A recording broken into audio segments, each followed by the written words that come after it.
All right, and we are live. So thank you, everybody out there who is joining us for our third live stream. Today's topic is a little bit different.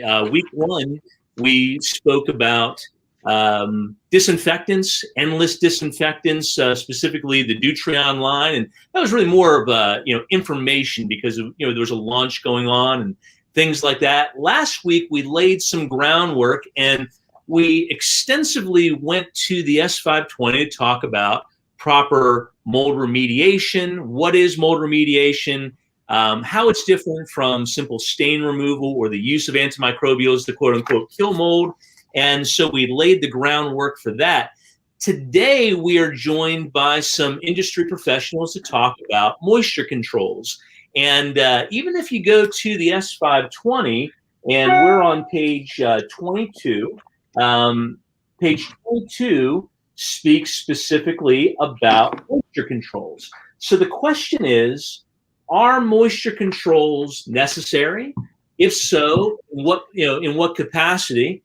And we've been dealing for a long time in this industry of both remediation and moisture control. So we thought, let's bring some people in who are experts at the moisture control side of things, both from a manufacturing standpoint as well as from a contractor standpoint. And then let's go down through a list of questions that maybe you've already seen, we've certainly put out there, so that we can get this conversation going. Now, any questions that you have, please use the chat. We want to answer those questions and really interact with you and welcome you, by the way, to the chat, everyone who's out there. You're probably viewing on a number of different platforms. You might be on our YouTube platform or on our website or in our Facebook community and things of that nature. No matter where you are, thanks for being here. We really do appreciate it. So before we get going, let's kind of make the rounds here and introduce everybody. We've got Dennis Perry in the room today, Steve from over at AppMox. Dennis and Steve are over at AppMox, and then we've got Pete Panazopoulos in the room. But Dennis, would you kick us off and introduce yourself and your background? Sure. Thanks. Dennis Perry with AppMox. I joined AppMox last year in January. Before that, I've been in the pest control, termite, moisture control business for about 15 years and have installed AppMox systems and encapsulations, things like that for probably the last 6 or 7 before joining AppMox. So. Okay, wonderful. Steve Michael, please introduce yourself. Thanks, Mark. Like I said, Steve Michael, I'm one of the owners of AppMox. I handle a lot of the product development, product design, implementation in the field, application is what I primarily work on. Gotcha. And Pete Panazopoulos. Yes, good morning, everyone. I hail from the Maryland area, and I've been in the mold industry and water damage industry for over 30 years. So I've had a lot of experience being reactive and proactive in nature. Okay. So why don't we kick things off by talking about what moisture controls are? And to give everybody a background, I have known Steve for 5 years, something like that. Probably more than that now. Probably more like 7 or 8. Yeah. So, and to give everybody a little bit of background on this, so Steve and I used to run a IICRC accredited class together called Mold and Moisture Control in Attics, Basements, and Crawl Spaces. And so we were very concerned with the way that moisture had a tendency to build up in those areas where dew points would become elevated, condensation would occur, and of course you would have mold growth and things of that nature. So that's our background in terms of working together. We co-authored and co-trained that class for a number of years. Maybe we should bring that class back. It was a good class for a long time. Mm-hmm. Yes, we probably ought to talk about it one of these days. Yeah. So let's define moisture controls for everybody, because the kind of moisture controls that we manufacture are very different from what you manufacture, but we also have always been on the same page in terms of their need and in the way that these can complement one another. So, Steve, how do you define moisture controls? Well, anytime you're dealing with moisture control, you're talking about managing the environment. You're not talking about an absolute anything. I think I think there's a tendency with a lot of homes. You want to say, oh yeah, I want this exact thing to happen all the time. I think it's a little more complicated than that for a lot of people. They don't understand there's a lot of dynamics that go on with moisture and how it works and how much water. And, it's about managing the problem more than it is the elimination of the problem. I think there's a misconception a lot of times that I can just cover it up, or I can, if I just do this one thing. It's usually a good moisture solution incorporates many different things. There's water problems, there's moisture problems, there's waterproofing, water seepage. It's all a management structure of controlling the environment so that you don't create an adverse or an additional problem. In other words, for us, it doesn't really matter. At the end of the day, you don't want mold to grow. That's really what the bottom line is. Right. Like, you don't really need to, we can sit here and talk about all the different words, schematics, how one person says one thing, another, there's, and look at it through different lenses. But at the end of the day, our goal is that if you have a piece of wood under your home, or you have a piece of wood in your attic, that every year you come back, it looks like it did the previous year, and that you do not have any problem or growth or any negative effects of that environment. That's what we're looking for. Right. And so there's a couple things that you pointed out there. Control is a good word for a reason, right? Because you pointed out it's the management of things. There's a reason why even under other industries like pest, Dennis, use the word control, and they don't use the word prevent, right? Because it's while prevention is part of the goal, we all understand, I think, that it is the controls, maybe even to the extent, I think we've used the term, Steve, in the past, engineered moisture controls, where you are intent about an engineered solution to a moisture problem. And by way of use of those things, you are then controlling that environment long term. Correct. Yeah. Dennis, you come from a background where moisture isn't just about a mold issue, but it's about a pest issue. You may have a different experience to share. Coming from that background of pest management and pest control, how have you always seen moisture in especially unconditioned spaces? Well, when you start talking about the crawl space and you start talking about pests, rodents, and things like that, it always provided a harborage. It always provided a moisture source for them. In the summertime, it's going to be cooler, it's going to be damper. So, you always have pests, rodents, things like that looking to gain entry. So when you come in and start trying to control the moisture and the availability of it in a crawl space, you're actually starting to help not just the health of your home from a mold standpoint, you're also starting to help eliminate the attractive of the crawl space for pests, rodents, things like that. So once again, when you start talking about trying to control pests, being able to reduce the favorable places for them, you're now starting to be able to control them a little bit easier. When you start talking about, like, spiders is a great one.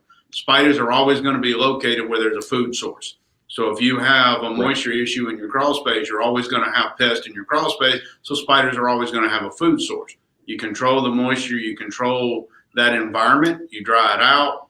Pests aren't looking to get in there, so therefore spiders aren't going to want to be in there. So it all just kind of comes into play with, when you control the moisture, you're helping your house out in more ways than just from a mold, a wood decay fungi, things like that. I mean, it's just controlling the moisture underneath the spaces or in the attics, anything like that.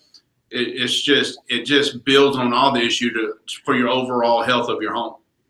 Right. Now, Pete, you come from an entirely different background than the rest of us, right? You've been in the contracting industry, specifically with restoration, for over 30 years. You've seen a lot, you've done a lot. How have controls become a part of your business, and what place do they have in your business? All over the place. I mean, I'm always happy to talk about moisture controls, because from a restoration side, contractor side, we're always thinking about reactive things. We're not talking about proactive things. So a lot of restoration guys are out there taking care of the problem, the mold rather, but not really taking care of what caused the problem. So it all starts with moisture. So educating, or at least discussing this type of thing, is of a huge interest to me. Steve and his system is another, arrow in my quiver. So, I do a lot of new construction. I do a lot of real estate deals. I'm all over the place. So like for Steve, he offers me a path for moisture controls, say in a new construction development where maybe something wasn't engineered properly or there wasn't enough insulation, and his product has given me solutions. So, and when Dennis is talking about, crawl space and things of that nature, you're solving, the pest control situations, but you're always looking for, okay, why is the moisture coming in, or or how is it releasing from the structure? And I've been able to use many different products. I mean, I can give you, stories after stories of moisture control, but maybe it might be helpful to just maybe talk a little bit about that. Say you have a real estate deal going and the seller is taking care of either a pest control issue or needs more circulation in the crawl space or attic space, or has mold issue.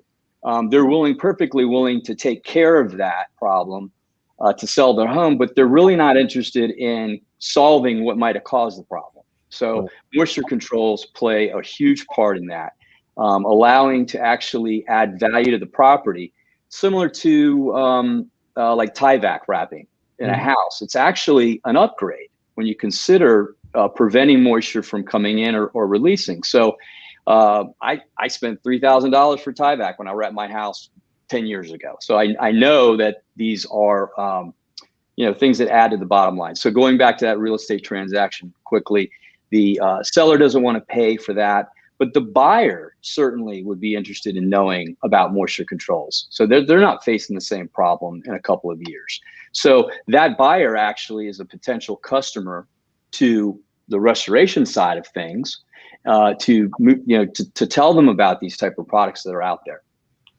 Have you, speaking of that, I can see that situation occur, and excuse me while I plug in here for a second. I plugged everything in but my laptop. I certainly don't want to go down while we're having this conversation.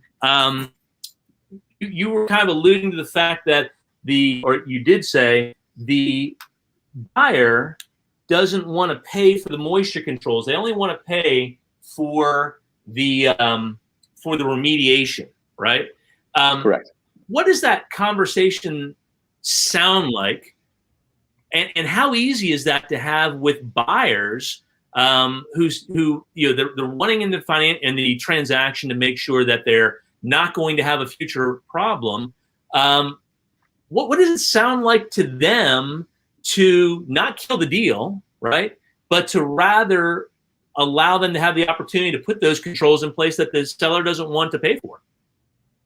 Yeah, so I mean, obviously every situation is a little different, because sometimes you have access to the buyer and other times you don't, but you do have access to the property address. So, I don't want to just like talk about one issue as far as that goes. Transactions are all different. I do a lot of new construction transactions where the actual buyer is involved because they've seen that there was a problem and they have concerns, either from staining from the mold or just concerns in general. So that is great for me because I can bring moisture controls in this situation at that time. And I can tell you that I have closed a lot of real estate transactions because of the moisture control aspects.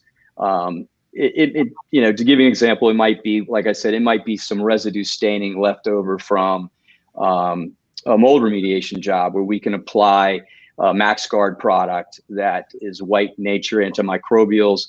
And once again, by doing that, you're putting a breathable product on there and you're actually making the product better than it was before the damage occurred. So right. There's just so many different ways to use moisture controls.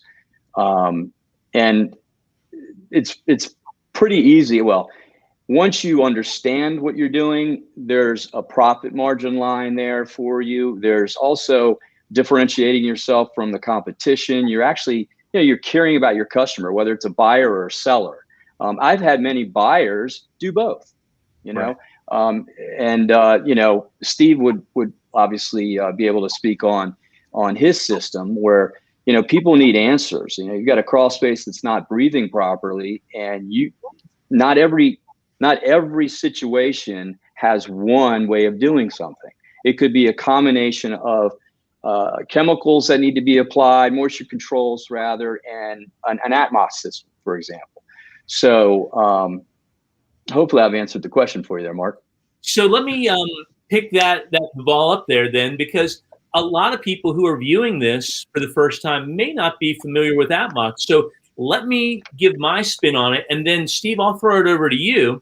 So Atmos is a really interesting system because it deals with dew point, right? It's not looking for temperature on its own or humidity on its own. It's actually looking for the lowest dew point air, and it's exchanging bad air, right? Humid air, more moist air with fresh, drier air to act as a drying action on the environment while expelling the more moist air. Is that accurate, Steve?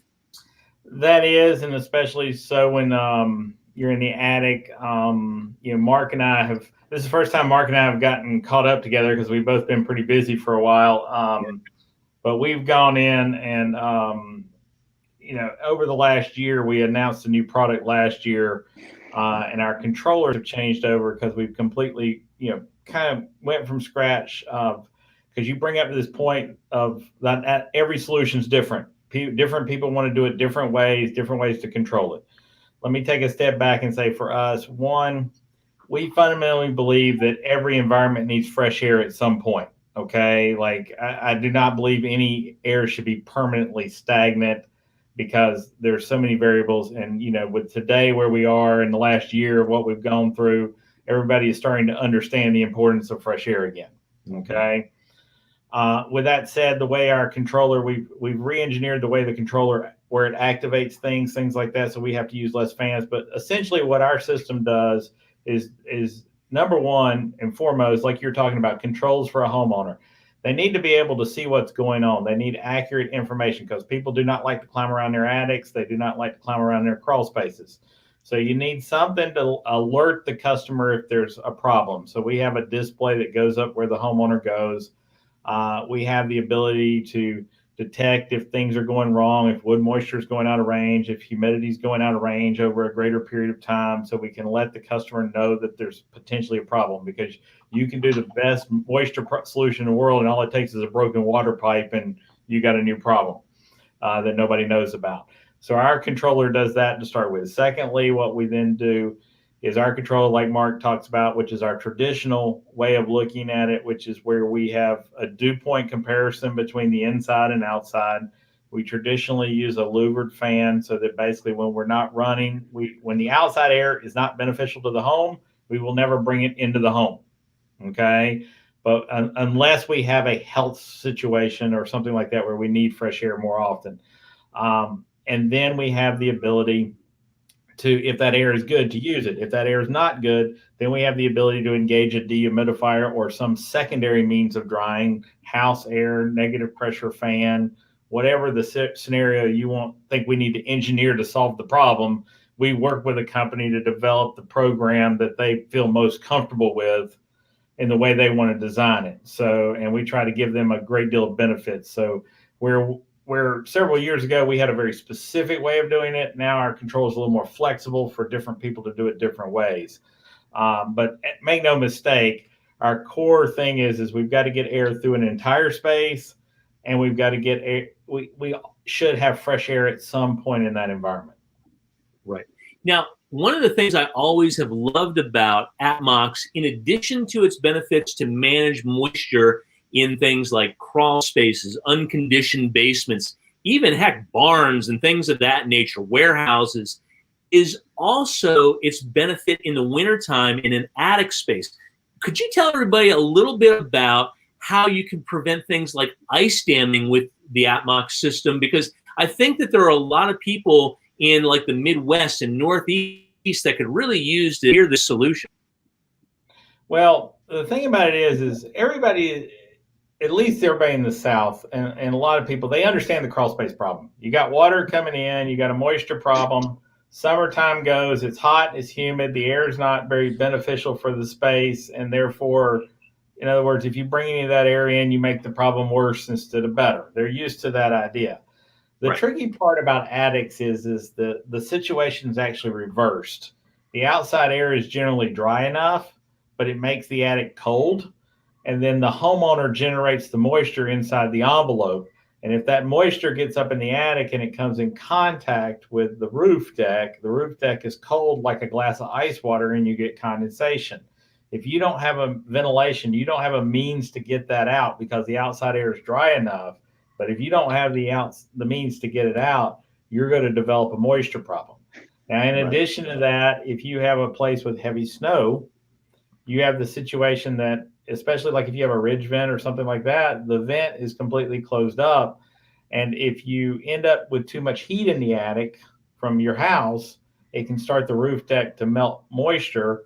And if the overhangs are below freezing, they'll freeze and you'll have an ice dam situation where moisture will work its way back into the attic. So our system's designed to detect those problems and to ventilate when those problems arise. So that's kind of where, but like I said, it's a twofold process. It's knowing when to run and it's getting the proper ventilation over the entire area. So a smart system as opposed to somebody just sticking in a fan in their attic space and it just runs, for 3 hours a day or whatever. Yeah, exactly. Because the problem is it might be let's take it like where you're let's say you're in Michigan and you have your fan set to come on every day at 12 noon during the daytime. Well, nighttime comes, you just take a shower. It's 20 degrees outside. Your roof deck is below freezing at that moment. Well, guess what? That moisture from your shower just went up there. It hit that roof deck and it froze. And guess what? During the day, it's not going to melt off to ventilate. You need to get it out before it all freezes up there and stays up there. And it's not the moisture is just going to continue. Right. That condensation during the day as it heats up is going to melt that, and it's going to absorb into that substrate, drive up the moisture content level, and then people wonder why they're getting mold in their attic when it's wintertime in the Midwest. Yes. And they have to realize that you've got to get it out of there. And it's not, is one night going to cause the problem? No. But most people, if they took a shower at 10 o'clock on Monday night, they're going to take another one on Tuesday night, another one on Wednesday night, another one on Thursday night. Right. Come 4 weeks later, you got so much moisture up there that you start developing a problem. Right. Right. And it's pervasive across the Midwest and Northeast during the wintertime or all year round. Those areas, probably 80% of all the remediation jobs that we know about occurring up there are in the attic spaces. Mm-hmm. Yep. So I threw this question out there, but I think it's a natural yes, right? And the question was, are moisture controls necessary? I think we can all agree here. I think anybody watching this, especially to this point, can go, yes, moisture controls are necessary because remediation gets you halfway there, right? It eliminates the initial problem, which was caused by moisture in the first place. But if we don't control it, we're going to have a recurrence issue. So I think we can all agree that yes, moisture controls are necessary. But, and before we get there, I think the natural question out of that, are they something that every company should be offering if they are remediating, or should they be partnering with a third party, right? Have a partnership with somebody who specializes in moisture controls. Before we get to that, I think maybe we can throw out this idea of both active and passive moisture controls as well, right? Not all moisture controls are active and not all moisture controls are passive. When you and I used to run the 2913 class together, we, at least at that time, agreed that it's good to have both, right? An active and a passive solution. Where do you stand on that now, Steve? it still is, passive and active is still the cat's meow of both. Yeah. Because one, yes, Mark and I know this. You have a lot of years of doing this. In other words, there's a lot of variables in the field. It's not a laboratory. It's a tough system. So you do a lot of over engineering to deal with when people make mistakes. And we used to always look at it as the bulk of the moisture would be out by the active system, but the passive system was there as the backup to make sure that if something was missed or something, because, if you do this very long, it still only takes one little cavity of a corner where it may be a little worse than somewhere else, and you need the time and the ability, and the passive systems increase the time frame of something to happen to allow the active systems to work more effectively. We were, so before this live stream today, I was with a company that does like crawl space encapsulations and things of that nature.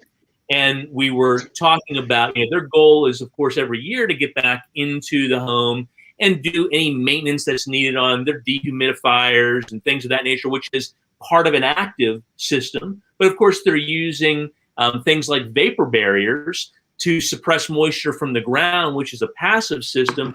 But a part of all of this is also, and I think what you're referring to, is the fact that if it's a year later, things change over a year's period of time. So the good thing about having a passive matched with an active is even if there's been a power outage and, maybe there's a battery backup, maybe there's not, all of these things are variables that, because we're talking about mechanical systems, at some point there's some probability of failure. But to have both of those gives you the redundancy necessary so that any risk to the property is reduced. Is that fair? And let me give you another quick example of it. Like it's easy for us to explain a crawl space that's 2,000 square feet, that's 4 feet tall, that has no blockage.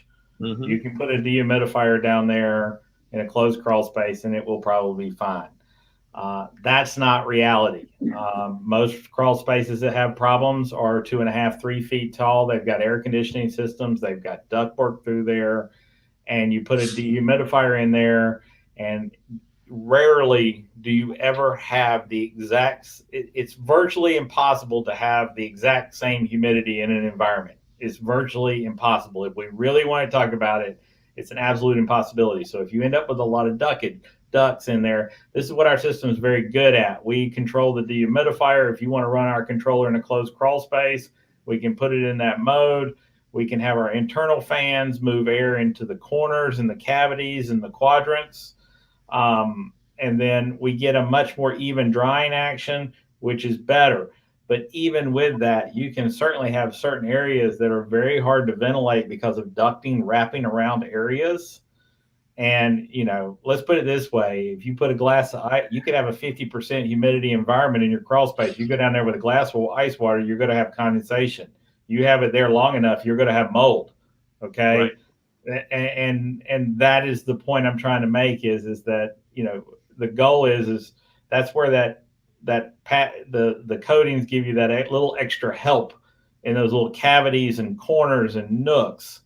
But that's where our dead corner fans, which a lot of people don't take how important that is to circulate that air evenly in that crawl space and not be worried about just trying to, I'm going to put it at 55% humidity, because I've literally been in crawl spaces that have been on 40%, in closed crawl spaces that have been 40% humidity on one side of the crawl space and 85 to 90 on the far side of the crawl space.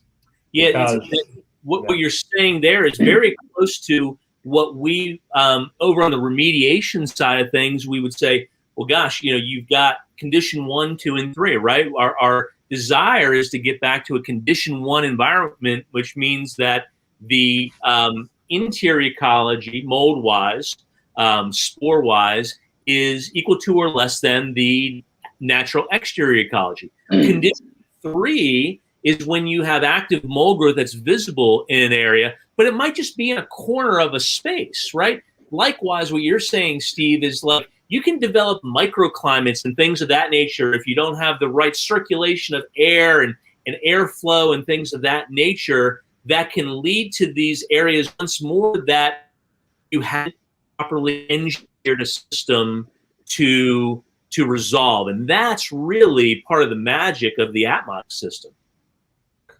And that's what we try to do. And that's like with the new system, what we're able to do is instead of having so many intake fans, so many exhaust fans, we use the dehumidifier a little bit more. We have one intake, one exhaust lots of times. So we still use that outside air when it's available, but then we still have the dehumidifier as the backup system, or even the primary means of drying, depending on the geographic climate. But then we really put a lot of emphasis because we can activate those internal fans to keep the circulation happening before the dehumidifier even has to come on. We're able to monitor different environments in the areas of the crawl space with the wood moisture meter, with the internal RH sensor can go further away from the dehumidifier. So we get a much more accurate picture. I mean, let's put it this way. I think people lose track of that your house upstairs does not have one supply vent and one return vent for your entire air conditioning, does it? Like, we duct air to different quadrants, different zones. But then we're asking a dehumidifier that has a supply and return that are 5 feet apart to evenly distribute the entire space. Even if we put ducting on one side and the other, we're not going to hit the entire space evenly. And that's where our internal fans have a lot of capability of being able to evenly circulate that air, but and keep that flow moving. But I'm just telling you, there's a lot of very tight spaces that even with all that, there are going to be little pockets and cavities that things are sitting against. And that's where, if you really want to be right, that's where, protective coatings that raise the threshold do help too.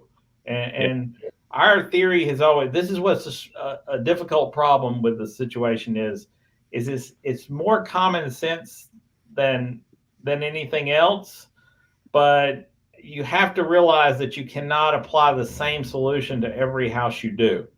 In other words, you have to have tools in your toolbox to be able to deal with problems because they're not going to be the same.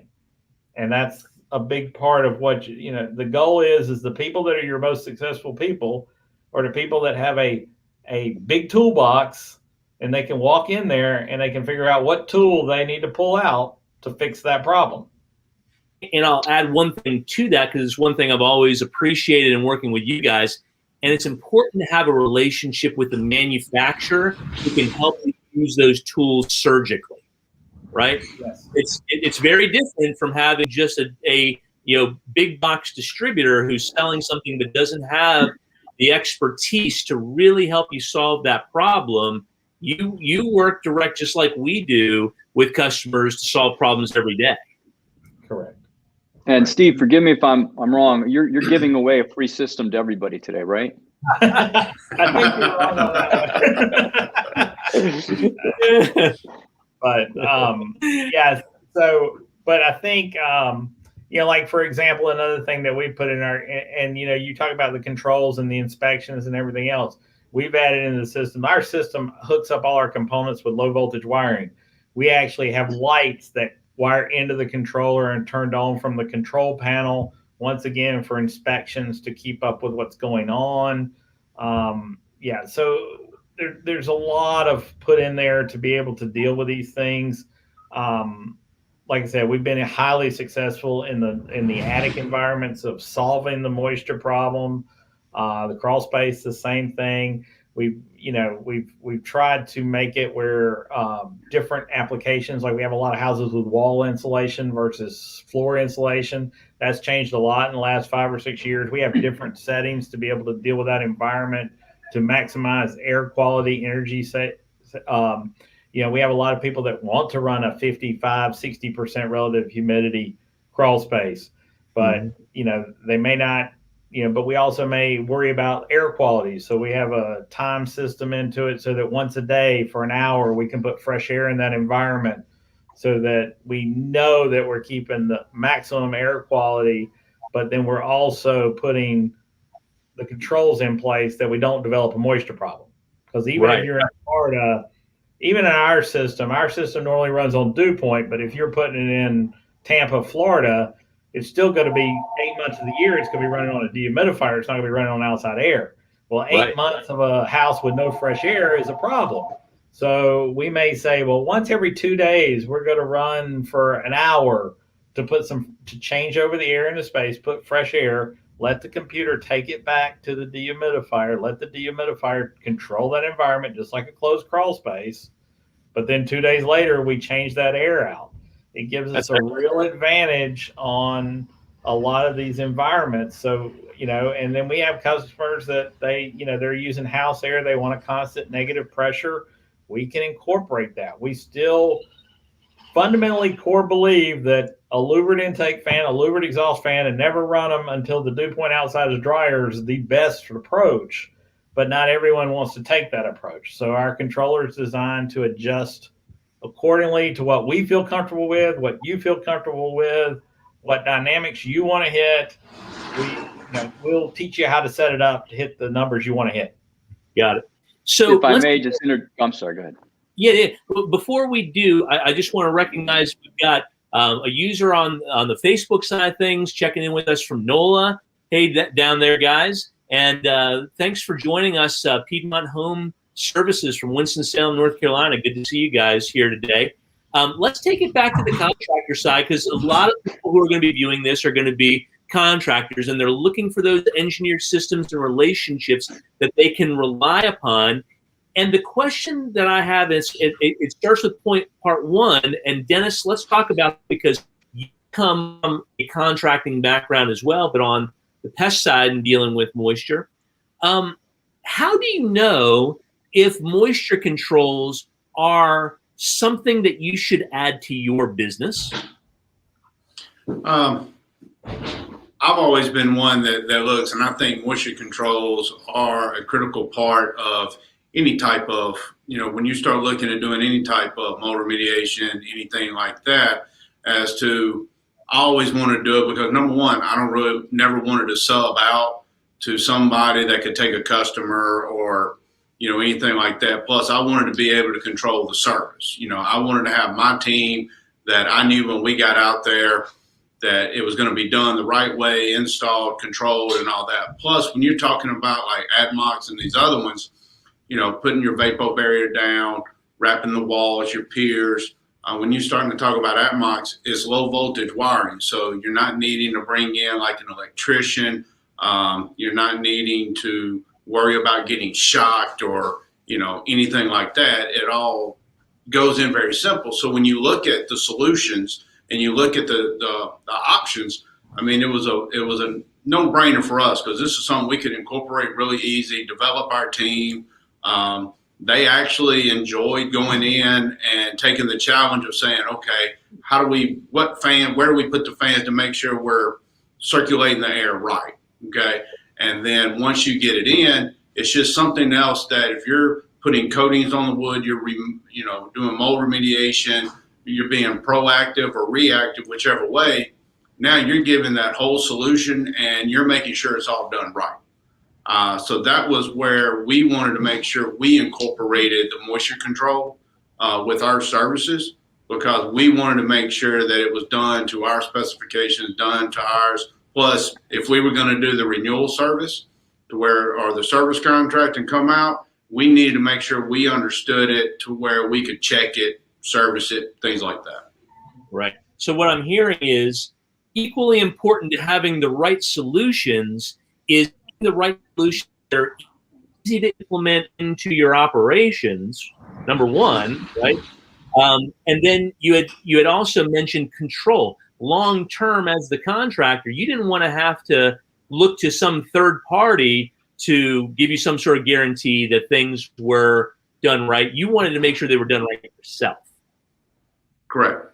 Because like I said, if I'm going to stand behind it with my guarantee, I want to make sure it's right. Plus, if I'm going to have to be the one that has to go back because there's a problem down the road or the customer has a concern or issue, I have to know that is right. I have to know what I'm looking at. I have to know how to fix it without having to try to call somebody else or, deal with that, bringing that third party in.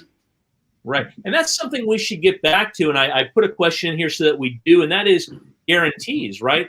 If you talk to the average mold remediation company or restoration company, and they're asked the question, well, what kind of guarantees or warranties do you offer on the work that you do? They really can't guarantee anything past the day that they've done it. Why? Because they haven't taken that next step into moisture controls. So maybe there's a little leverage in addition to sales that they can gain by looking toward moisture controls and making it a part of their business.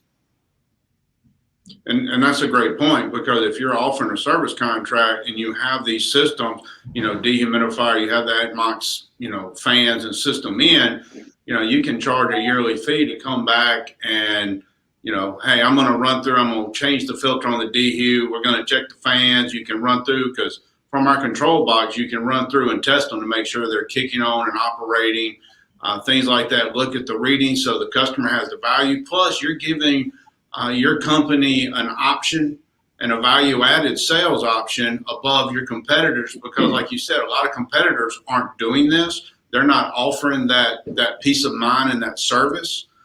So that's where, it's additional revenue, right? Yeah. I mean, what's it take? It's going to take you 15, 30 minutes, to go out there once a year to kind of run through and check things out and make sure everything's good. So, like coming from the termite industry, renewals are the most profitable part of a termite, company, because you're paying every year for somebody to come out, inspect your home, make sure you don't have termites. And if you do have termites, they're going to come back and take care of that problem, right? So when you look at moisture control, when you look at things like that, it can provide that same type of revenue, that same type of added on.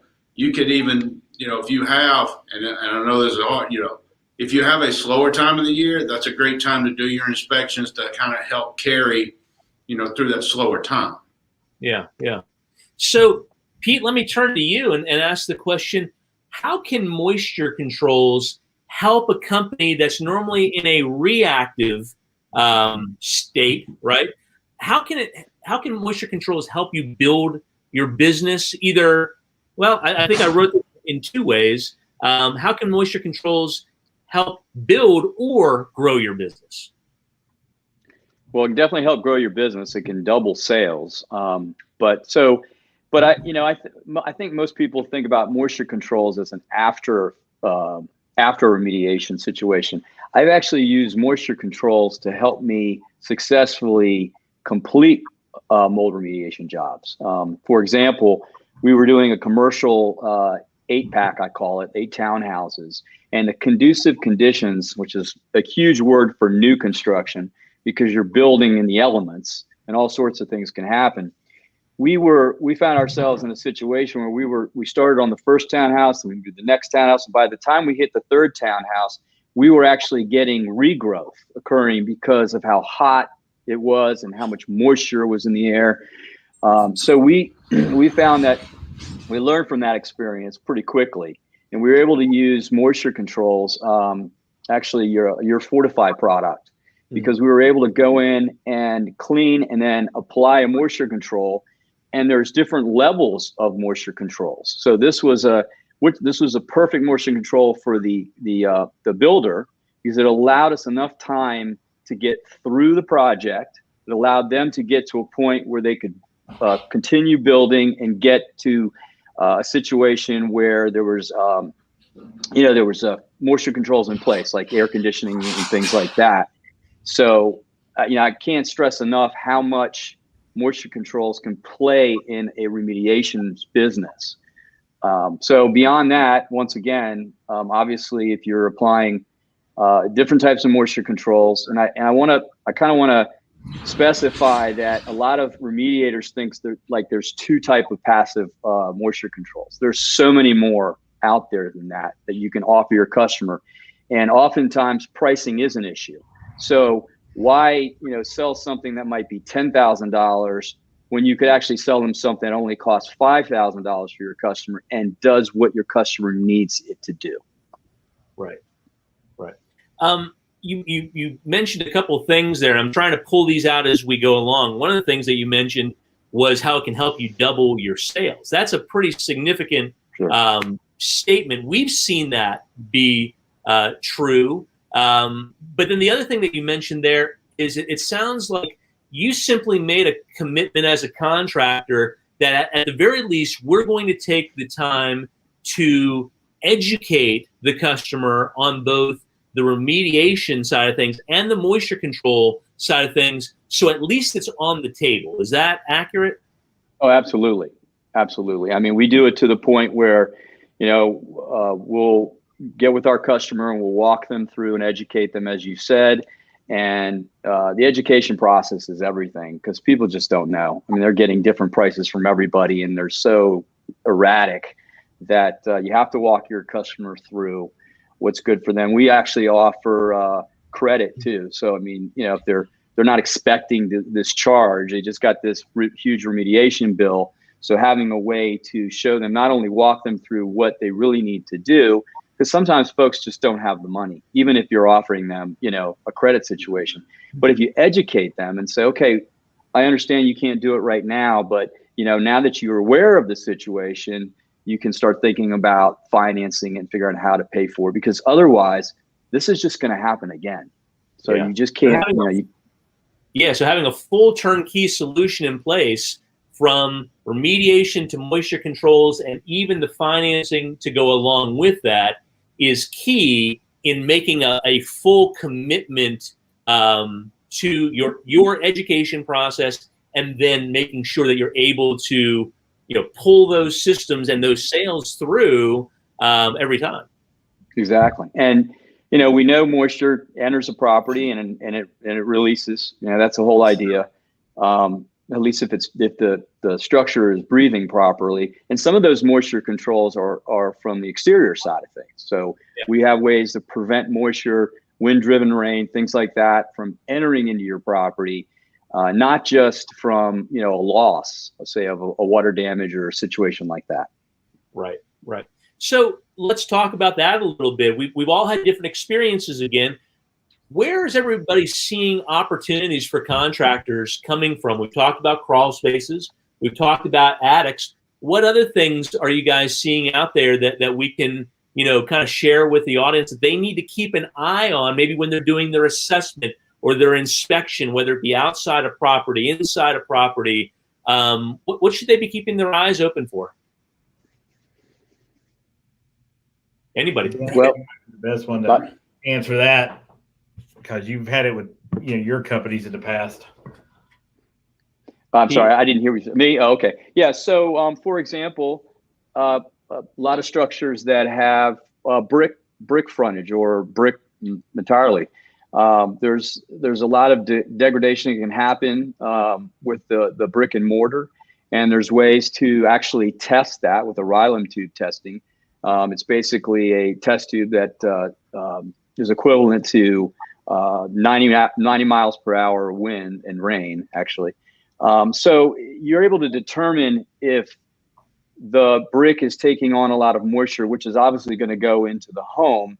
There's passive moisture controls that you can apply. So that can be a profit center from the outside perspective. There's a whole lot of different ways to address, inside. And I think Dennis knows about, passive moisture controls and how they enter into a crawl space or even attic spaces. There's just so many different ways to go about it. Yeah, I've seen a lot of things coming up recently where we're talking about garages, outbuildings, barns, warehouses. I mean, the list goes on as to how you can incorporate things like the AppMox system and other controls into all of those spaces, right? Dennis, am I forgetting something? Is there something that you used to run into on the contracting side of things? Well, I mean, we would always look at everything we could, whether it was, like you said, a barn, an outbuilding, detached garages, getting in the attic, and even looking for moisture, not just the moisture, but looking for the other, like when you want to try to be proactive, from even like insulation that's been beat down from the heat, talking about how you can start to incorporate some of the exhaust fans and things like that. Just always kind of looking for anything that you can talk to, like you talked about educating the homeowner, is walking through, looking for those things that can help their home. You know, one of the biggest things that we used to always look at and come across, you know, people that I've been in this house for, 10 years. I've never had a moisture problem while I have it now. And even going and looking at like what kind of floors that they put in and asking, when'd you put this kind of floor in? Because a lot of people don't realize, you know what? I put a vapor barrier underneath the laminate floor, or I've put this tile in here, and not realizing you just stopped your house from breathing. You're now trapping that moisture. So like I said, even educating them on the different things that they've done or can do, looking at the shrubs as to making some of these, because everybody loves, like you said, on the new build, everybody loves planting the new flower beds and they got the little shrubs and everything's cute. Now you go back a few years later and these shrubs are tall. They're, so you've created your own, right. Yep. You've created your own issue in the crawl space because now you've blocked off all your airflow. Right. So like Steve was talking about, you start having those corners, you start having those pockets where you've got in-ground sprinklers that are always popping on. I can't tell you how many sprinklers I've seen that actually shot through the foundation vent into the crawl. And somebody said, well, why am I having a moisture problem? Well, I mean, you're throwing water in there. But also explaining about how even their storage buildings, everybody likes to store stuff like in their attics or in their storage buildings and not understanding how heat can affect that. And so there's always those opportunities to be proactive instead of reactive with the homeowners to say, hey, here's where you got an issue. You need to do something about this before it gets to be a problem. Right. We're just coming into that time of year right now where people are like looking to build decks, right? And I know that this was something that Steve and I used to talk about, that people don't think about that heat radiating down on a deck and how it warms the air that is underneath the deck. And then if you have a standard crawl space with vents and things of that nature, how that warm air moves into the cooler space, which is your crawl space, and you're hitting dew point all day long. So people don't really have a fundamental understanding how the home improvement that they want to do to beautify and do, entertain and all these sorts of things can lead to a problem like you're talking about, Dennis, and how the simple introduction of an AppMox system and sealing off those vents is a true solution so that you can have your cake and eat it too. Steve, you've seen that a million times probably. Yeah, I certainly have. And the other component, we were talking about a little bit earlier, whether you decided as a company to put in like an inspection service. The really good people that do inspection services that really utilize it the right way, that's what they're doing every year they go out there. They're not going out there just to check the fans. They're looking for this changed, or, oh, I see you put a new floor in. That might change the dynamic. Like, houses are always changing. They're always evolving. There always are going to be opportunities. It's not going to be, we're done. Have a nice day. Something will change. Somebody will come in and do something. They'll put a new air conditioning system, change the airflow of a crawl space. They'll do something, like Dennis talked about, the insulation packs down every year in the attic. That can change the temperature dynamics of an attic, and therefore more heat in the wintertime is now in the attic, developing a problem. So, in other words, the guys that have really good inspection programs, they make sure that the sales guy or guy capable of selling and seeing opportunities is the guy that's actually going out to inspect it. They see it as a sales opportunity. They see it as a place where I can get involved in the next step of preventative maintenance. That's what Mark and I talked about. You're talking about, we all go out to a house, we can see 15 things that need to be done, and it's a $40,000 check, and they don't want to spend $40,000 today. Right. But if you have a good inspection program, you can tackle the worst project to start with, and then add to the next one and the next one and the next one if you've got the right staff. The one mistake that we see lots of times when people do start an inspection program is they don't give it what it deserves. It's like Dennis said, in the off season, you've got guys standing around, just the slow part of the year where you're seeing work. They could be out working on, growing opportunities down the road.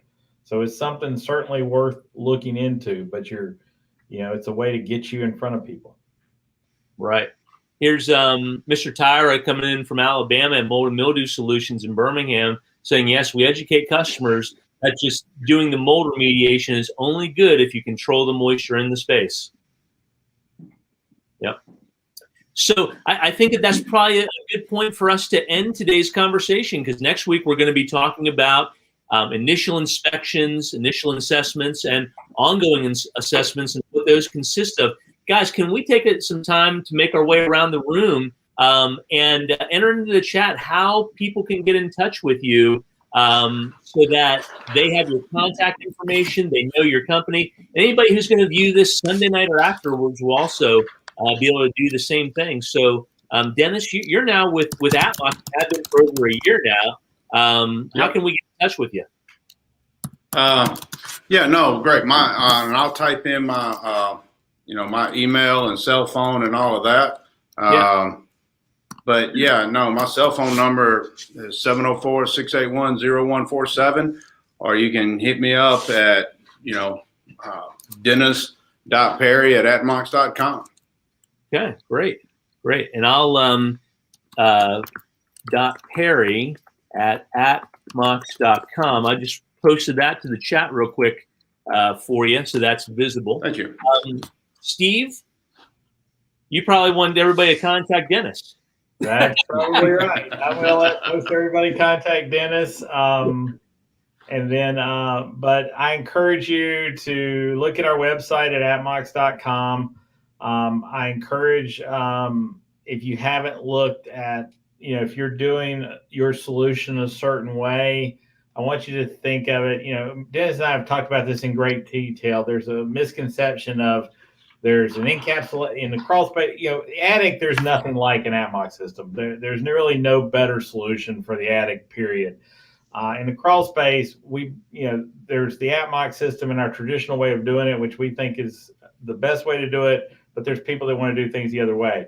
I encourage you, if we're not an Atmox or an NCAP situation or company. There's many tools and many products that we make. If you do encapsulated crawl spaces, you can certainly use our components and equipment in that environment. So I encourage you to get in touch with Dennis and look at all the stuff that we have to offer across the board, whether you want in our traditional setups or newer ways that we're doing some things with a new controller. So it might be good to take a look at it again and take a fresh look at it. Yeah. Thank you for being here, Steve, and thank you for being here, Dennis. Hey, Pete, if anyone's up in your region, they need to reach out to Sunshine Cleaning and Restoration. How can they get in touch with you? Well, our phone number is 301-869-0756, and my cell phone number is 240-529-6004. I'm happy to talk to anyone that is interested in learning more about moisture controls. I can go ahead and post that. I put my other email address up there, Mark, but I can put in the chat. Website. Website is trustsunshine.com. www.trustsunshine.com. I'm going to go ahead and add that right here so everybody can see that. So if you're up in the Maryland area, please get in touch with Sunshine at trustsunshine.com. And if you ever have any questions on the chemistry side of things, and we can help you out, whether it be on the cleaning and stain removal side of things, disinfection, or the passive moisture controls, you can get in touch with us at Enviroguarddirect.com. Great live stream today. Great live stream today, guys. Thanks so much for being here. And Steve, Dennis, I am so glad we're in touch. And hopefully pretty soon we'll be able to have some lunch or something down in the Charlotte area. That sounds good. Sounds good. Thank you, Mark, if I could just throw in one more thing. It doesn't matter to me if you're in Maryland or you're in Kalamazoo. I'm happy to talk to restoration companies all the time. Yeah, awesome. Well, thanks a lot, guys. Have a great weekend. And again, thanks for being here. All right. Thank you. Thank you. Take Bye, care. guys. Bye.